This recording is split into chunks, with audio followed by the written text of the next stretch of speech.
Hello दोस्तों, स्वागत है आप सभी का हमारे यूट्यूब चैनल पर हैरी स्कैरी टेल्स में। मेरा नाम हैरी है।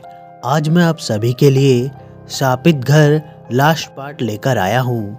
अगर आपने बाकी के पार्ट अभी तक नहीं सुने हैं तो डिस्क्रिप्शन में लिंक दे दिया गया है, जाकर सुन लीजिएगा। और हाँ दोस्तों, प्लीज़ हमारे चैनल को सब्सक्राइब करना ना भूलिएगा। तो चलिए दोस्तों, कहानी को शुरू करते हैं। एनी चिल्लाती हुई जा रही थी, तभी वो किसी से टकरा गई। ये लीजा थी। एनी, तुम इतना क्यों चिल्ला रही हो? सब ठीक तो है ना? लीजा ने पूछा। वो पीछे। एनी घबराहट की वजह से अपने शब्द पूरे नहीं कर पाई। लीजा ने उधर की तरफ देखा जहां पर एनी इशारा कर रही थी, और उसने देखा कि एक आदमी हाथ में चाकू लिए उन्हीं की तरफ बढ़ता हुआ आ रहा था। चलो जल्दी सीढ़ियों की तरफ, लीजा ने एनी से कहा, और वो दोनों भागते हुए जल्दी सीढ़ियां चढ़ने लगी। लेकिन जब वो ऊपर पहुंचे तो उन्होंने देखा कि बेसमेंट से बाहर निकलने का दरवाजा लॉक था। उधर बाहर की तरफ से रॉबिन दरवाजे को खोलने की कोशिश में लगा हुआ था। ये दरवाजा खुल क्यों नहीं रहा है? रॉबिन ने बहुत परिश्रम करते हुए कहा, और उस दरवाजे को धक्का देकर खोलने की कोशिश करने लगा। एडवर्ड अपनी आंख बंद किए हुए वह मंत्र बुदबुदाता रहा। उसने एक हाथ में क्रॉस का लॉकेट पकड़ रखा था। तभी उसके चारों तरफ रखी हुई मोमबत्तियां बुझ गई और एडवर्ड की आंख खुल गई। उसने चारों तरफ देखा तो वहां कोई नहीं था। ये अच्छा नहीं हुआ, एडवर्ड ने कहा। तभी उसकी नजर ऊपर पड़ी तो एक औरत उसके सिर के ऊपर फंदे से लटकी हुई थी। एडवर्ड की आंख उसे देखकर फैल गई। उसने पीछे हटने की कोशिश की, लेकिन खट की आवाज से वो रस्सी टूट गई और वो औरत एडवर्ड के ऊपर आ गिरी। एडवर्ड का लॉकेट उसके हाथ से छूट गया। उस औरत ने अपनी आंख खोल दी और वो औरत फिर एडवर्ड के गला दबाने लगी। एडवर्ड खुद को छुड़ाने की पूरी कोशिश कर रहा था, लेकिन वो खुद को छुड़ा नहीं पा रहा था। उस औरत के हाथों का फंदा एडवर्ड के गले पर कसता जा रहा था। आखिर में एडवर्ड ने अपनी पूरी ताकत लगाकर उस औरत के हाथों से अपना गला छुड़वा लिया और उस औरत को पीछे ढकेल दिया। उसके बाद एडवर्ड अपने लॉकेट की तरफ भागा, लेकिन पीछे से एक फंदा उसके गले में आ फंसा और फिर एडवर्ड उस फंदे से लटक कर छटपटाने लगा। वो आदमी हाथ में चाकू लिए हुए धीरे धीरे सीढ़ियों से ऊपर बढ़ रहा था। दरवाजा खोलो, लीजा ने चिल्लाकर कहा। रॉबिन अपनी पूरी ताकत से दरवाजे पर धक्का मार रहा था। तभी एक झटके से दरवाजा खुल गया और उन लोगों ने लीजा और एनी को बाहर खींच लिया, और फिर रॉबिन ने जल्दी से उस दरवाजे को वापस बंद कर दिया। दरवाजे पर कुछ देर तक तेज आवाज होती रही और फिर सब शांत हो गया। वो लोग फिर वापस हॉल की तरफ भागे। हॉल में पहुंचने पर रॉबिन ने देखा कि एडवर्ड फंदे से लटका हुआ झूल रहा है। एडवर्ड! रॉबिन चिल्लाता हुआ एडवर्ड के पास आ गया और उसके पैरों को पकड़कर सहारा देने लगा। जल्दी से एडवर्ड की रस्सी तोड़ो, रॉबिन ने कहा। लीजा ने जल्दी से मेज पर रखे चाकू उठा लिया और कुर्सी पर चढ़कर एडवर्ड की रस्सी काटने लगी। रॉबिन ने एडवर्ड को चेक किया। हल्की सी नब्ज चल रही है। ये कहकर रॉबिन एडवर्ड के सीने पर हाथ से दबाकर उसे सांस देने लगा। कुछ ही देर में एडवर्ड खांसता हुआ होश में आ गया। तुम ठीक तो हो ना? रॉबिन ने पूछा। हाँ, बेहतर हूँ, एडवर्ड ने हाँफते हुए कहा। एडवर्ड ने जल्दी से अपना लॉकेट उठा लिया। तभी एक तेज हवा के साथ वो बेसमेंट का दरवाजा टूट गया और वो आदमी चाकू लेकर बाहर आ गया। तुम सब पीछे हट जाओ, एडवर्ड ने कहा, और आगे बढ़कर वो लॉकेट उस आदमी के माथे से छुआ दिया और वो आदमी चिल्लाता हुआ वापस बेसमेंट की तरफ भाग गया। एडवर्ड जल्दी से उस कमरे की तरफ पहुंच गया जहां से बेसमेंट का रास्ता जाता था, और उसे अच्छे से बंद कर दिया और एक क्रॉस उस कमरे के दरवाजे पर लगा दिया और फिर वापस आ गया। ये कौन था? रॉबिन ने पूछा। सब बताऊंगा, लेकिन अभी मुझे जाना होगा, एडवर्ड ने कहा। लीजा, अगर मैं कल शाम तक वापस नहीं आया तो तुम्हें पता है कि तुम्हें क्या करना है। सावधान रहना, एडवर्ड ने लीजा से कहा और फिर वहां से तेजी से निकल गया। एडवर्ड की गाड़ी बाहर ही खड़ी थी। एडवर्ड ने उसकी डिग्गी खोली और फिर उसमें रखे सामान में कुछ देखने लगा। मैंने जो सोचा था वही हुआ, वो मूर्ति यहाँ नहीं है। मैं इतना लापरवाह कैसे हो सकता हूँ, एडवर्ड ने परेशान होकर कहा और फिर कुछ सोचकर गाड़ी में बैठकर सामने दिख रहे एक छोटी पहाड़ी की तरफ बढ़ गया। सुबह होते होते एडवर्ड उस पहाड़ के पास पहुंच गया। वहां एक पुराने घर का खंडर था। एडवर्ड ने उस घर के पास ही अपनी गाड़ी रोक दी और गाड़ी से उतरकर उस खंडर के अंदर घुस गया। उस खंडर में बहुत ज्यादा अंधेरा था। एडवर्ड टॉर्च की रोशनी से उसके अंदर देखने लगा। तभी उसे ऐसा लगा कि उसके सामने से कोई दौड़कर गया हो। एडवर्ड उसके पीछे पीछे उसी तरफ हो लिया। उसके सामने ही एक कमरा था। एडवर्ड ने उसका दरवाजा खोलना चाहा तो वो दरवाजा जंग की वजह से खुल नहीं पा रहा था। एडवर्ड ने अपना पूरा जोर लगाकर उस दरवाजे को खोला और जब वो उसके अंदर आया तो वहाँ बहुत सारी आदमकद मूर्ति लगी हुई थी। अब ये क्या है, एडवर्ड ने खुद से कहा और फिर एक मूर्ति के पास आकर उसे देखने लगा। तभी उस मूर्ति की गर्दन कट की आवाज से नीचे लटक गई। एडवर्ड ये देखकर घबराकर पीछे हट गया। उसने अपना लॉकेट अपने हाथ में कसकर पकड़ लिया। एक एक करके उन सभी मूर्तियों की गर्दन टूटकर नीचे गिर गई, लेकिन उसमें एक मूर्ति अभी भी ऐसी की ऐसी ही खड़ी थी। एडवर्ड धीरे धीरे उस मूर्ति की तरफ बढ़ने लगा और वो जैसे ही उसके पास आया वो मूर्ति भी एक झटके के साथ टूटकर फर्श पर बिखर गई। तभी उस कमरे का दरवाजा एक झटके के साथ बंद हो गया। एडवर्ड भागकर उस दरवाजे पर पहुंचा और उसे खोलने की कोशिश की तो देखा कि वो दरवाजा कसकर बंद था। तभी एडवर्ड को अपने पीछे से आहट सी सुनाई दी। एडवर्ड ने पलटकर देखा तो उन मूर्तियों की जगह सिर से पैर तक सफेद चादर ओढ़े बहुत सारे लोग खड़े थे। एडवर्ड ये सब देखकर बहुत ज्यादा घबरा गया। उसने अपने लॉकेट देखा, उसके हाथ में वो लॉकेट नहीं था। वो सभी धीरे धीरे एडवर्ड की तरफ बढ़ने लगे। एडवर्ड फिर दरवाजे को खोलने की कोशिश करने लगा। कोई है, मेरी मदद करो, एडवर्ड ने चिल्लाकर कहा, लेकिन उसकी वहाँ कोई भी सुनने वाला नहीं था। रॉबिन और बाकी के सब लोग वहीं हॉल में बैठे हुए थे। रॉबिन ने अपना मोबाइल देखा तो उसमें नेटवर्क गायब थे। अब तो यहाँ पर नेटवर्क भी जा चुके हैं, रॉबिन ने जूझते हुए कहा। तभी बाहर बादलों की गरजने की बहुत तेज आवाज हुई। लीजा ने खिड़की खोलकर बाहर देखा तो बाहर बहुत गहरा बादल दिखाई पड़ रहा था। लगता है कि तूफान आने वाला है, लीजा ने वापस खिड़की बंद करते हुए कहा। लीजा का अंदाजा सही निकला। थोड़ी ही देर में उस घर की सारी खिड़की दरवाजे तेजी से बजने लगी। तूफान बहुत तेज था। एनी और जेनी दोनों लीना से लगकर बैठे हुए थे। लाइट भी जा चुकी थी और वहाँ अंधेरा छा गया था। मॉम, एनी घबरा गई थी। लीजा ने टॉर्च जला ली थी और वो रोशनी के लिए माचिस और मोमबत्ती देखने लगी। रुको, मैं इन्वर्टर ऑन करके आता हूँ, रॉबिन ने कहा और पास के ही कमरे में जाकर इन्वर्टर ऑन कर दिया। इन्वर्टर ऑन करते ही सब तरफ रोशनी हो गई। रॉबिन इन्वर्टर ऑन करके पलटा ही था कि धीरे धीरे करके लाइट फिर से बंद हो गई। अब इस इन्वर्टर को क्या हो गया, रॉबिन ने जूझते हुए कहा और फिर से इन्वर्टर को ऑन करने लगा। इस बार रोशनी हो जाने के कुछ देर बाद तक रॉबिन वहीं खड़ा रहा और फिर वापस मुड़कर हॉल में आ गया। वो तूफान अभी भी बाहर चल रहा था। एनी बेटा, अब घबराने की बात नहीं है, देखो रोशनी हो चुकी है, रॉबिन ने एनी की तरफ देखकर हल्का सा मुस्कुराते हुए कहा। तभी उसके पीछे वाली खिड़की एक तेज आवाज करती हुई खुल गई। रॉबिन उस खिड़की को बंद करने के लिए बढ़ा और खिड़की को बंद करने लगा। तभी उसके सामने एक औरत अचानक से फंदे से लटकी हुई सामने आ गई। रॉबिन उसे देखकर घबराकर पीछे हट गया। उसके सामने ही उस औरत का फंदा टूट गया और वो खिड़की पर आ गिरी। उसके गिरते के साथ ही सारी लाइट फिर से बुझ गई और वहाँ अंधेरा छा गया। जल्दी जल्दी से लाइट जलाओ, रॉबिन ने वापस पीछे आते हुए कहा। वो भागकर खिड़की से दूर हो जाना चाहता था कि इतने में ही उसके पैर लड़खड़ाए और वो फर्श पर जा गिरा। रॉबिन जैसे तैसे उठा और उसने उठकर देखा तो वो एक कब्रिस्तान में खड़ा था। मैं यहाँ पर कैसे आ गया, रॉबिन ने घबराते हुए कहा। रॉबिन ने दूर दूर तक जहाँ भी देखा वहाँ सब तरफ कब्र ही कब्र थी।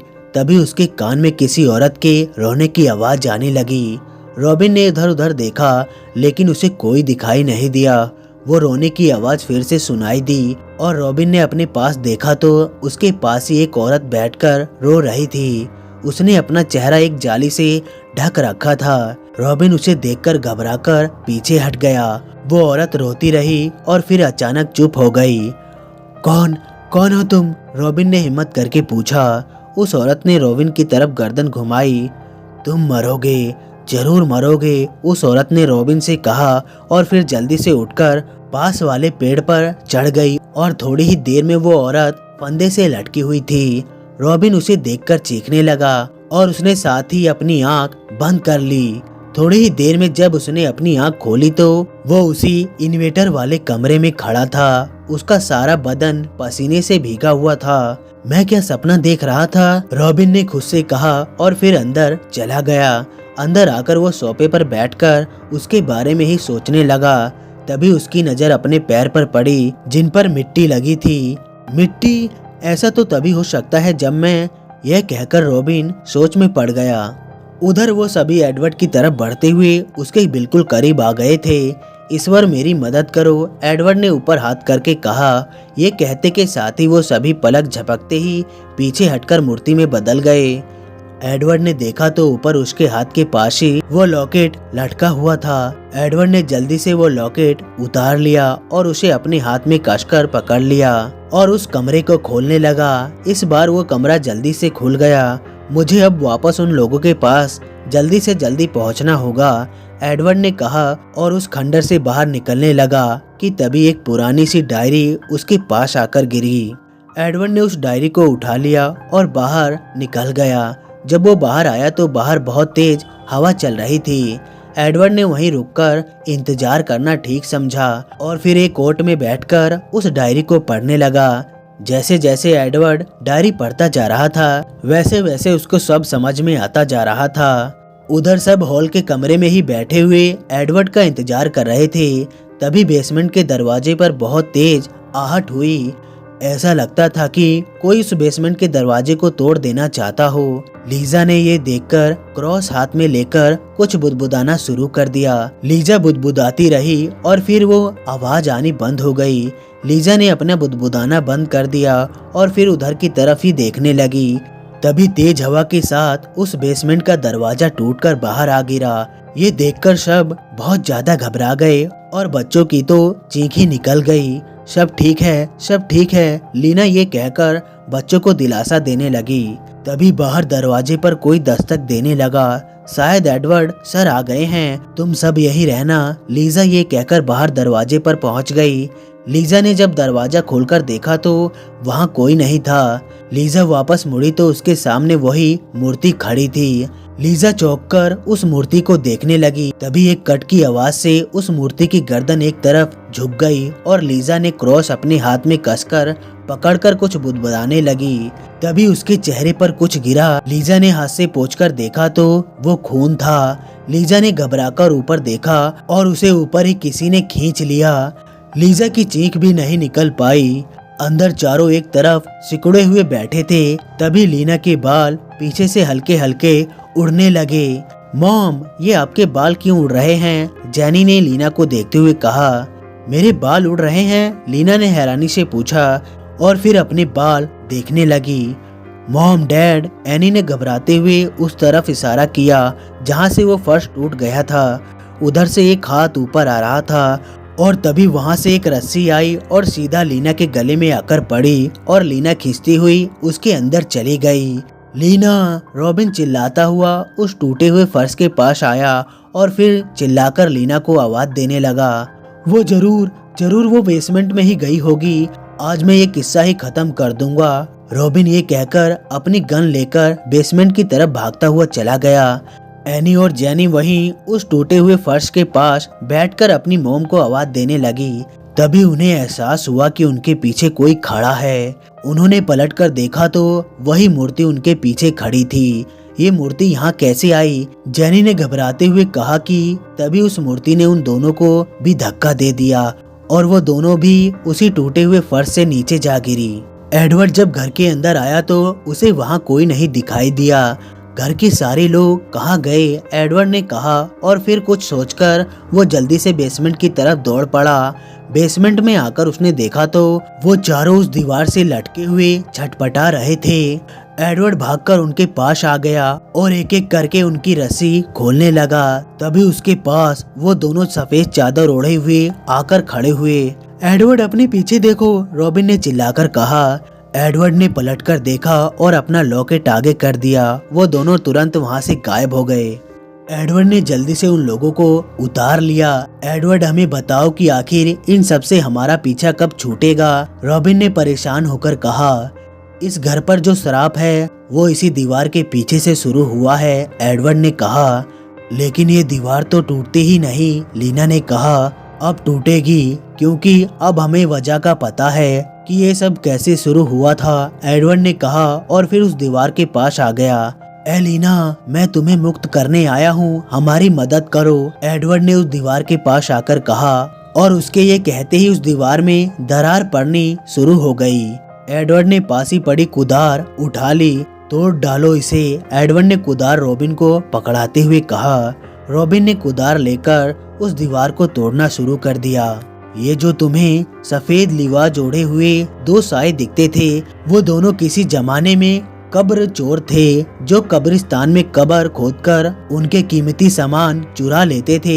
उस वक्त ये इसी तरह का सफेद लिबास ओढ़कर करते थे ताकि कोई भी उन्हें पहचान ना सके। इस दीवार के पीछे एक जगह है जो सीधा कब्रिस्तान तक ले जाती है।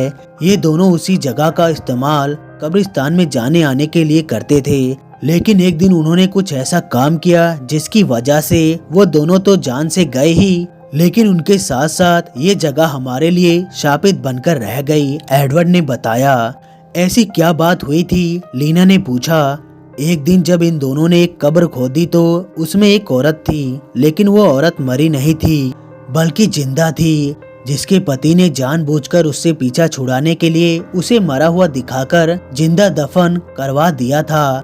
जब ये लोग उसके जेवर लूट रहे थे तो तभी उस औरत को होश आ गया और इन दोनों ने उसे इस जगह लाकर रस्सी से लटकाकर मार डाला, एडवर्ड ने बताया। ओ माय गॉड, वैसे आपको ये बात कैसे पता चली, लीना ने पूछा।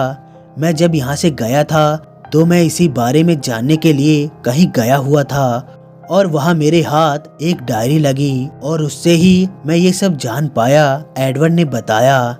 तभी एडवर्ड को लीजा के बारे में ध्यान आया। वैसे तुम्हें पता है कि लीजा कहाँ है, एडवर्ड ने पूछा। वो आपको ही देखने के लिए बाहर गई थी, लीना ने बताया। एडवर्ड फिर कुछ सोचकर अफसोस में डूब गया। रॉबिन उस दरवाजे को तोड़ने में लगा हुआ था और फिर एक तेज आवाज के साथ वो दीवार भरभराकर टूट गई और अंदर से एक भयानक बदबू पूरे बेसमेंट में फैल गई। उन लोगों ने अंदर देखा तो वहाँ कुछ ताबूत और कुछ कंकाल यहाँ वहाँ पड़े हुए थे। आपने जो कुछ भी बताया था वो सब सच ही लग रहा है, लीना ने कहा। सब यहाँ अच्छे से देखो, यहाँ उस औरत की लाश के अवशेष भी जरूर होंगे, एडवर्ड ने कहा। लीना सब तरफ देख रही थी, फिर वो कुछ आगे जाकर देखने लगी। तभी कहीं से एक कंकाल रस्सी से लहराता हुआ आया और लीना के ऊपर आ गिरा और लीना जोर जोर से चिल्लाने लगी। रॉबिन और एडवर्ड दोनों भागकर उसके पास आए और उस कंकाल को लीना के ऊपर से हटाने लगे। लीना, कुछ नहीं हुआ, ये बस एक कंकाल है, रॉबिन ने लीना को तसल्ली देते हुए कहा। लीना बहुत ज्यादा घबराई हुई थी। एडवर्ड उस कंकाल को गौर से देखने लगा। वो रस्सी उस कंकाल के गले में कसकर बंधी हुई थी। यही तो है वो उस औरत का कंकाल, यही है। चलो आओ, हमें इसे पूरे तौर तरीके से दफनाना होगा। शायद इसी के बाद उसे मुक्ति मिलेगी और ये घर सांप से मुक्त हो पाएगा, एडवर्ड ने कहा। यहाँ पर जरूर कोई ऐसी जगह होगी जहाँ से हम कब्रिस्तान में जा सकते हैं, हमें वो जगह तलाशनी होगी, एडवर्ड ने कहा। तभी एडवर्ड की नजर सामने एक जगह पर पड़ी जहाँ पर घनी घास उगी हुई थी। एडवर्ड उधर ही चला गया। यही है वो जगह जहाँ से वो दोनों कब्रिस्तान में आते जाते होंगे, एडवर्ड ने कहा। तो अब हमारे पास सब है, तो अब आगे क्या करना है, रॉबिन ने पूछा। इसे दफनाने की तैयारी करनी है, चलो ऊपर चलकर इसकी तैयारी करते हैं, एडवर्ड ने कहा। और ये कंकाल क्या यहाँ पर ऐसे ही पड़ा रहेगा? लीना ने पूछा। मैंने इसका इंतजाम कर दिया है, इसे कोई नहीं छू सकता, एडवर्ड ने कहा। फिर सब बेसमेंट से बाहर आ गए। एडवर्ड और रॉबिन ने सारी तैयारी कर ली। दोनों फिर बेसमेंट में जाने की तैयारी करने लगे। लीना, तुम बच्चों के साथ ही यही हॉल में रहना और सावधान रहना, रॉबिन ने कहा। फिक्र मत करो, मुझे नहीं लगता कि वो तुम्हें कुछ भी कहेगी, क्योंकि उनकी नज़र हम दोनों पर होगी, एडवर्ड ने कहा। रॉबिन, तुम भी अपना ख्याल रखना, लीना ने कहा। रॉबिन ने धीरे से अपना सिर हिलाया। फिर एडवर्ड और रॉबिन वापस बेसमेंट में आ गए। उन्होंने फिर वो कब्रिस्तान में जाने वाला रास्ता साफ किया और वहां से उस कंकाल को लेकर उस कब्रिस्तान में आ गए। रॉबिन ने उस कब्रिस्तान को देखा तो उसके रोंगटे खड़े हो गए। ये कब्रिस्तान बिल्कुल वैसा ही था जैसे उसने उस दिन देखा था। रॉबिन, आओ इधर, एडवर्ड ने इशारा करते हुए कहा। रॉबिन उधर ही पहुंच गया। ये जगह सही है, इस जगह पर हमें इस कंकाल को दफन करना होगा, एडवर्ड ने कहा। रॉबिन ने वो जगह खोदनी शुरू कर दी। एडवर्ड ने अपनी डायरी निकाल ली और उसे पढ़ना शुरू कर दिया। रॉबिन ने वो गड्ढा पूरी तरह से खोद डाला और फिर वो कंकाल उसमें दफना दिया। एलिना, ईश्वर की आज्ञा से मैं तुम्हें इस कंकाल से जाने का हुक्म देता हूँ, एडवर्ड ने कहा और फिर पवित्र जल की कुछ बूंद उस कंकाल पर छिड़क दी। रॉबिन फिर वापस उस पर मिट्टी डालने लगा। हॉल में लीना, एनी और जेनी के साथ एक जगह सिमटी हुई बैठी थी। कहीं भी जरा सी आहट होती तो वो सब घबरा जाते थे। तभी लाइट धीरे धीरे कर बुझ गई। वो सभी बहुत ज्यादा घबरा उठे। वहां पर फिर धीमी धीमी रोशनी होने लगी। लीना ने देखा तो उन तीनों के चारों तरफ मोमबत्तियां जलनी शुरू हो गई और उसने देखा कि उसके चारों तरफ गोल घेरा खींचना शुरू हो गया। लीना घबराकर ये सब देखने लगी। तभी सामने से उसे औरत आती हुई दिखाई दी। उसका चेहरा ढका हुआ था और उसके साथ वो चादर ओढ़े हुए दोनों भी थे।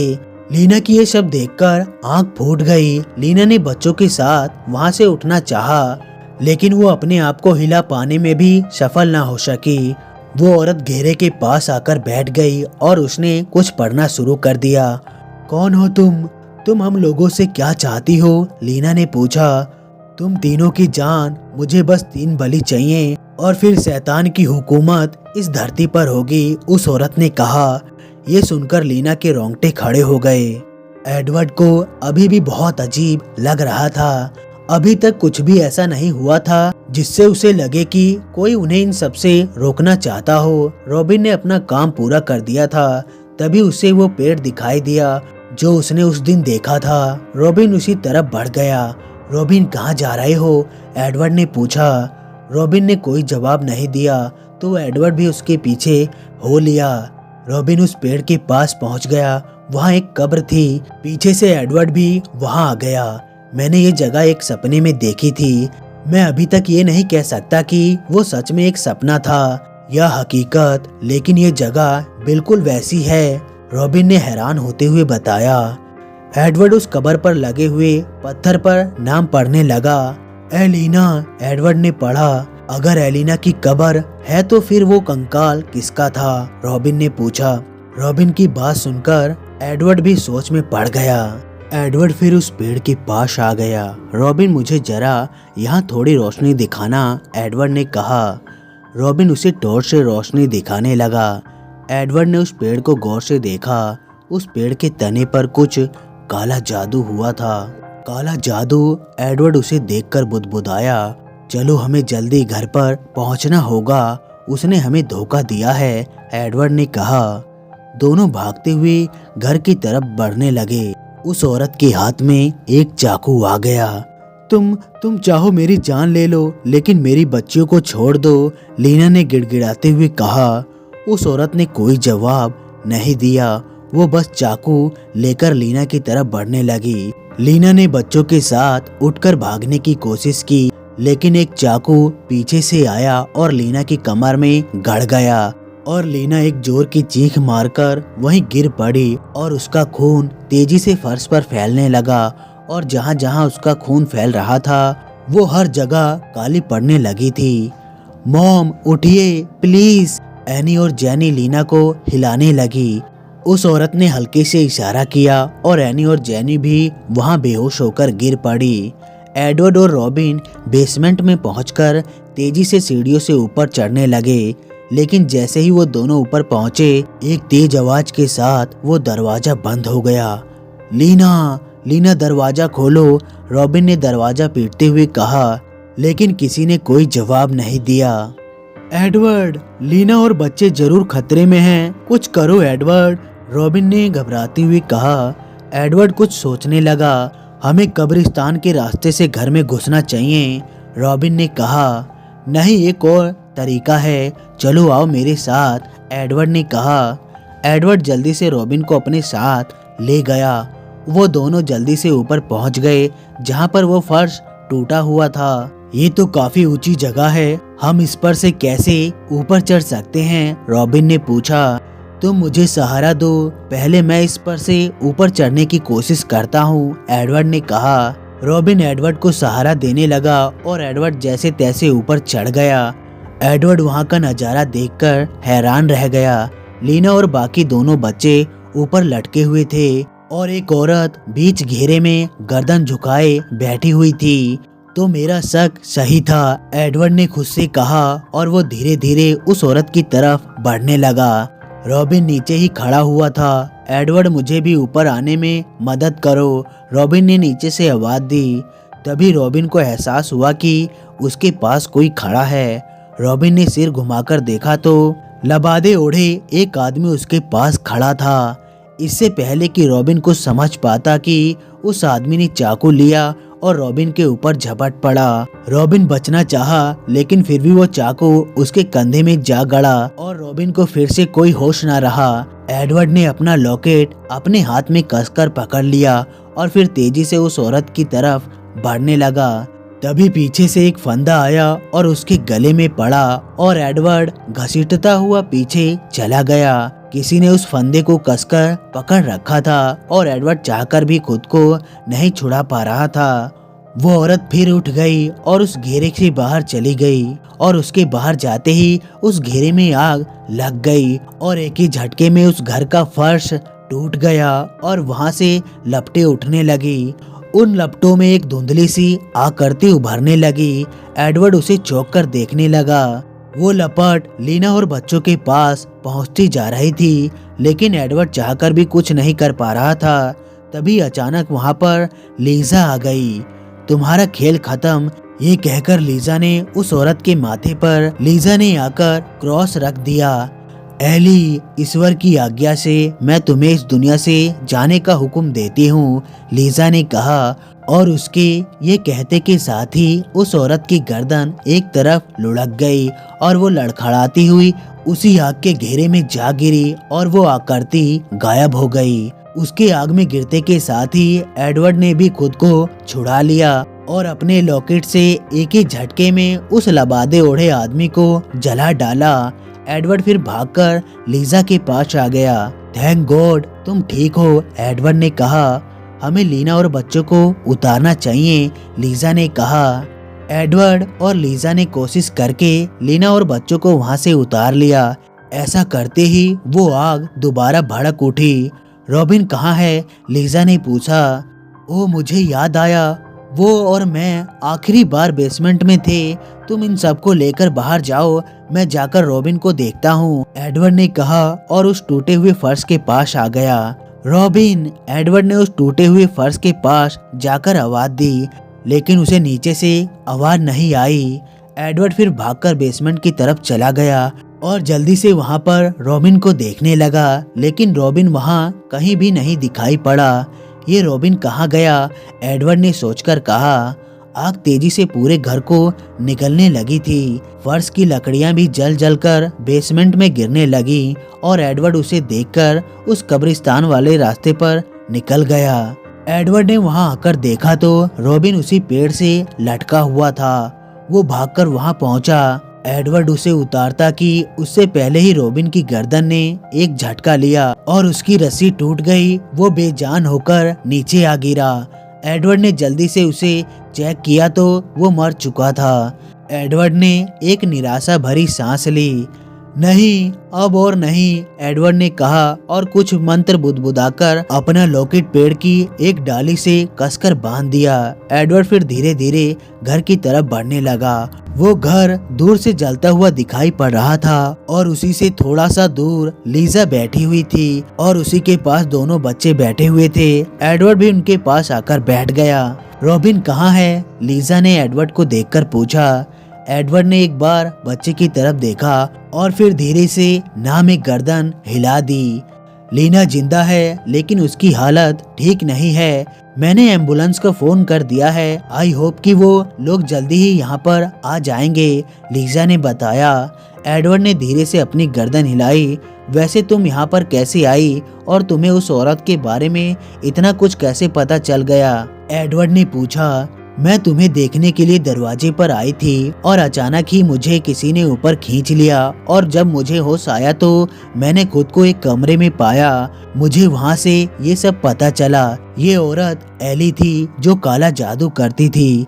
ये और इसके साथी कब्र से लाश को चुराकर उन पर काला जादू किया करते थे और एक दिन ये तीनों पकड़े गए और एली को लोगों ने कब्रिस्तान के पेड़ से टांगकर फांसी के फंदे से लटकाकर मार डाला था, लेकिन उसका शरीर ही मरा था, आत्मा नहीं। इसलिए मरने के बाद भी उसने काम जारी रखा और उस शैतान को धरती पर लाने की कोशिश जारी रखी, लीजा ने बताया।